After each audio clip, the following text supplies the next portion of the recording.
నిజంగా ఉదయం చూస్తూ ఉంటే టీవీలలో చూస్తూ ఉంటే అదే అనిపించింది.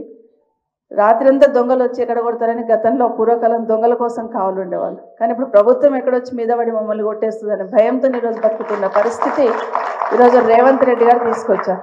కేసీఆర్ అంటే ఒక భరోసా, కేసీఆర్ పాలన ఒక భరోసాగా ఉన్నామంటే ఈరోజు ఈయన వచ్చిన 9 నెలల్లో ఒక రకమైన రాక్షసానందం పొందుతున్నాడేమో అనిపిస్తుంది. మీరందరూ ఏడుస్తుంటే బాధపడుతుంటే దాంట్లో ఆనందాన్ని పొందుతున్నాడేమో. నిజంగానైనా మిమ్మల్ని ఇల్లీగల్గా కట్టున్నారు, బఫర్లో కట్టున్నారు ప్రశ్నిస్తున్న ముఖ్యమంత్రి గారు, మీ ఇల్లే చెరువులో ఉంది, ముందు అది తీసుకొని రండి, వచ్చి వీళ్ళకి సమాధానం చెప్పాలి. ఎందుకంటే మీ కొడంగల్లోనే మీరు చెరువు కుంటలు కట్టి ఉన్నారు, దానికి సమాధానం చెప్పకుండా ఇక్కడ వచ్చి వీళ్ళ మీద పడి మీరు ఇది చేస్తున్నారని మాట్లాడడం కరెక్ట్ కాదు. తప్పకుండా మేము పార్టీ తరఫున మీకు అండగా ఉంటాం. అర్ధరాత్రి అయినా కూడా మీరు ఫోన్ చేసినా మా బాబు ఉంటాడు, నేను ఉంటాను, పార్టీ తరఫున హరీష్ రావు గారు ఉంటారు, కేటీఆర్ గారు ఉంటారు, అందరం ఉంటాం.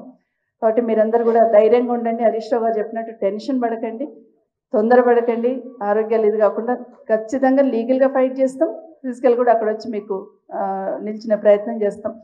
బుల్డోజర్ వచ్చింది ఏదైనా వచ్చిందంటే ఆ బుల్డోజర్ కన్నా ముందు మేమే ముందు వచ్చి నిల్చుంటాం, టెన్షన్ పడకండి అని కూడా మీకు అందరికీ మరొకసారి తెలియజేసుకుంటూ, లీగల్గా కూడా మా అడ్వకేట్స్ మా సోదరులు సోదరిమణి కూడా ఉన్నారు, వాళ్ళు కూడా మీకు నంబర్స్ ఇస్తారు. మా నంబర్ అయితే చాలామంది దగ్గర ఉంది, అక్కడ ఆ ఏరియాలో చాలామంది దగ్గర ఉంటుంది.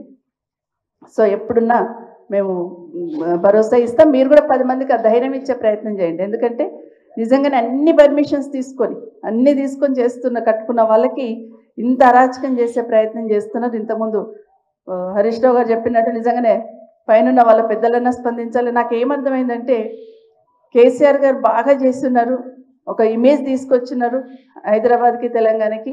ఈ ఇమేజ్ని ఎట్లా డ్యామేజ్ చేయాలని కంకణం కట్టుకున్నట్టు కనిపిస్తుంది రేవంత్ రెడ్డి గారు. ఇక్కడ ఉన్న కంపెనీలన్నీ పక్కకి వెళ్ళిపోవాలి, ఇక్కడ ఉన్న వాళ్ళందరూ పక్కకి వెళ్ళిపోవాలి, ఇక్కడ డ్యామేజ్ కావాలని ప్రయత్నం చేసి ఒక విధ్వంసాన్ని సృష్టిస్తున్న ప్రయత్నం చేస్తున్నాడు. ఇది మనం అందరం చూస్తున్నాం.